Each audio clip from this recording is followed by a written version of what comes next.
Assalamualaikum warahmatullah. So for this session, I want to give an introduction to labor economics. And this is based on the first chapter of the textbook. Nonetheless, I also get some resources from other relevant textbooks, which I think important for you to understand or to get some overview on labor economics.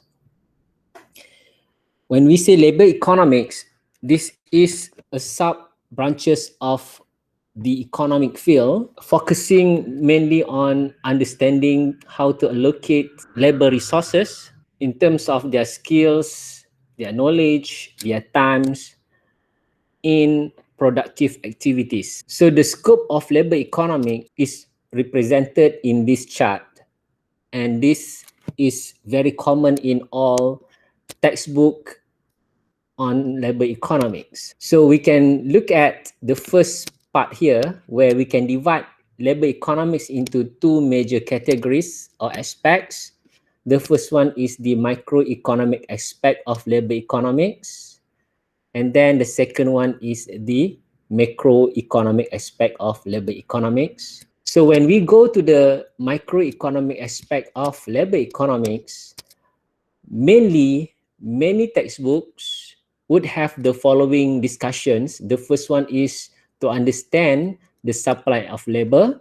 Under this concept of supply of labor, that means households would supply their time and energy, skill and knowledge in the job market. We want to understand, among others, the relationship between work-leisure decision, how workers would decide between work and leisure. And then this is also involve the participation rates of the household into the job market. And then that's also include the quality of labor in the job market.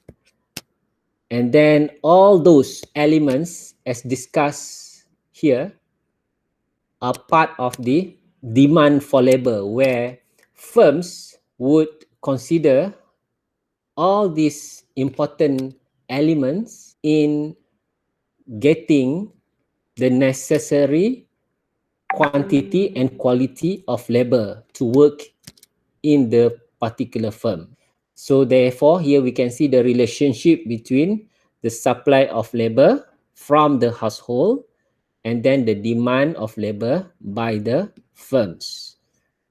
In between are the qualities that can be offered by the workers in terms of their availability for work and leisure. The workers need to decide on that. Participation rate, work or not to work, and then quality of labor. So these are the components that are important in the job market. Continuing from that understanding, given the demand and supply of labor, then we have the labor markets. And then here you find that in the labor market, there is a segment that would specifically discusses on the job search.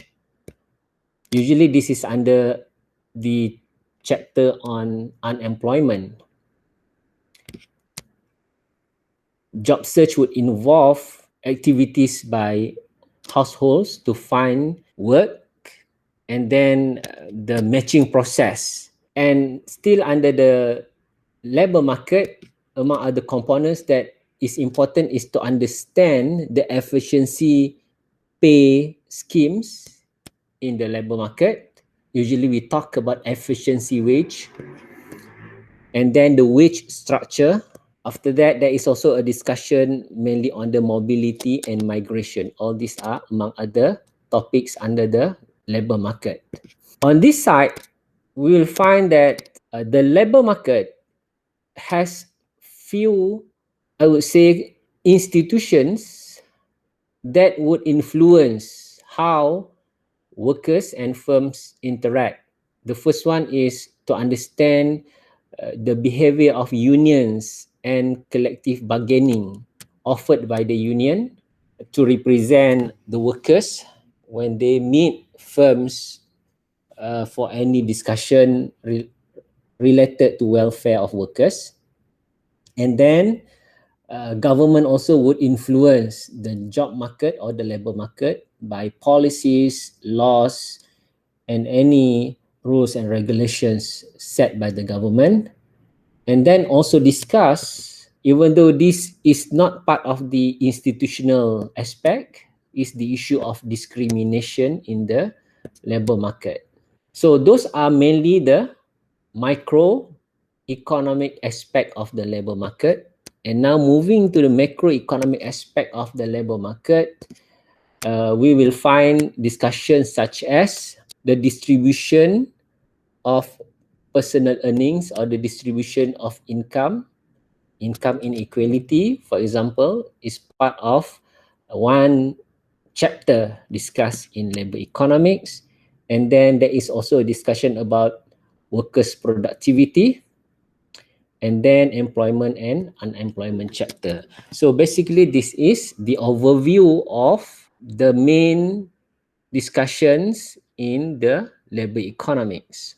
Moving to the next slide, when we say workers, before we get to the level where firms could find pool of talents to hire from, this chart shows various levels relevant for us to know when we talk about the job markets.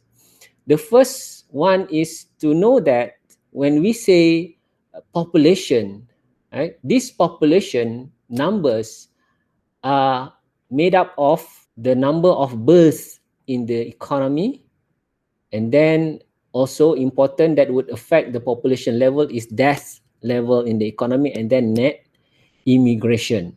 Given the total population, not all population of an economy are able to work.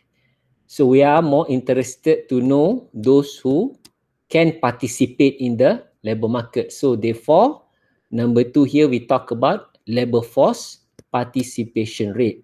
This is another important terminology that later we will discover in detail.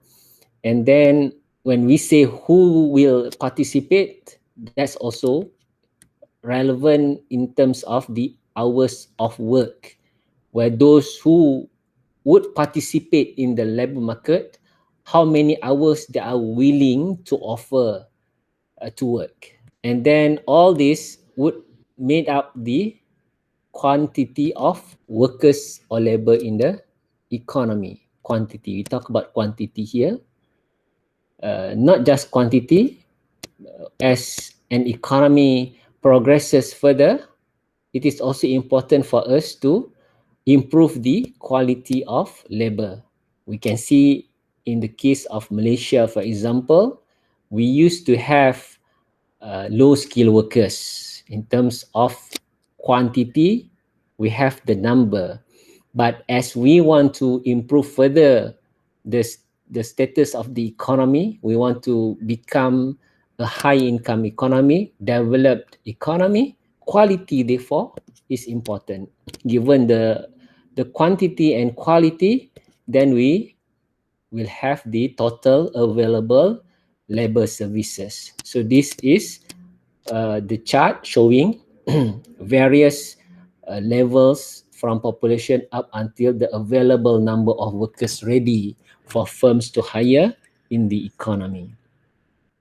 Over here, I just want to share with you some important discussions. Maybe from the earlier discussion, the first slide, for example, you may have some ideas of the scope of the labor economics. So this discipline would study how labor market would behave. Labor market would involve, among others, the discussion about what determines the level of income distribution in the economy.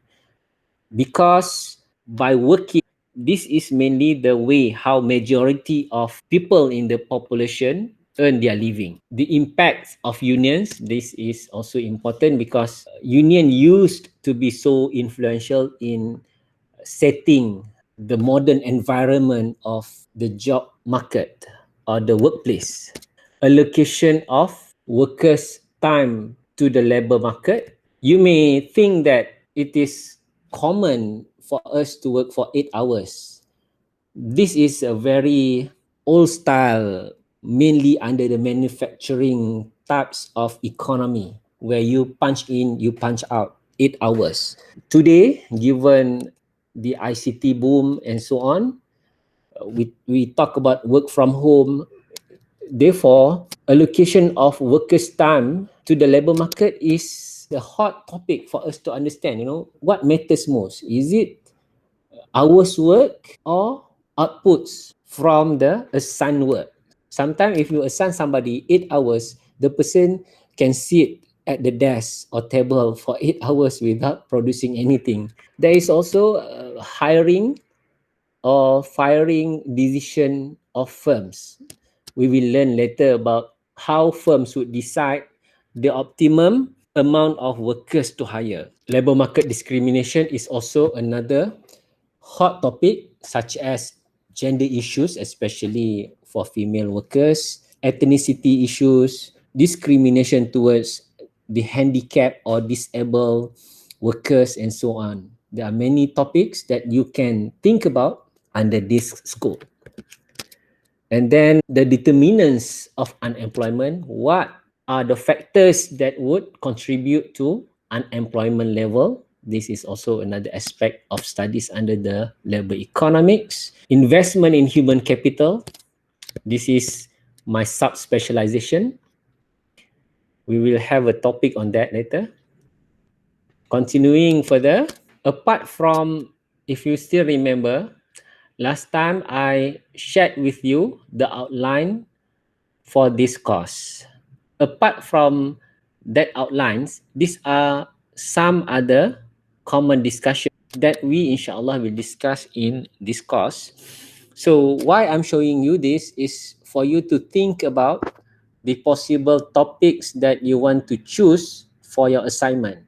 You can start thinking about what issues or problems that you want to explore and to write a paper on that. Continuing further, when we say labor economics, households basically participates in the labor market. And then these households, they will be the workers, and firms are the employers hiring them and would provide pay for their contributions to the firms.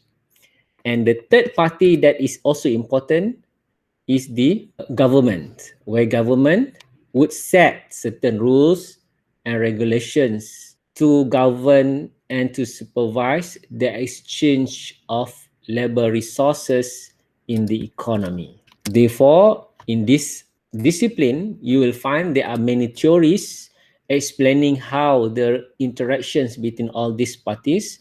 You will find facts and also real world phenomena that is very relevant for us to understand the behavior of economic agents, in particular workers. Actually, there are many scopes and dimensions of labor markets or labor economics. For me, this study or this field is very interesting because we are dealing with human being, and remember that workers constitute in general about 2/3 of the revenue paid by firms in when we talk about very labor intensive industry.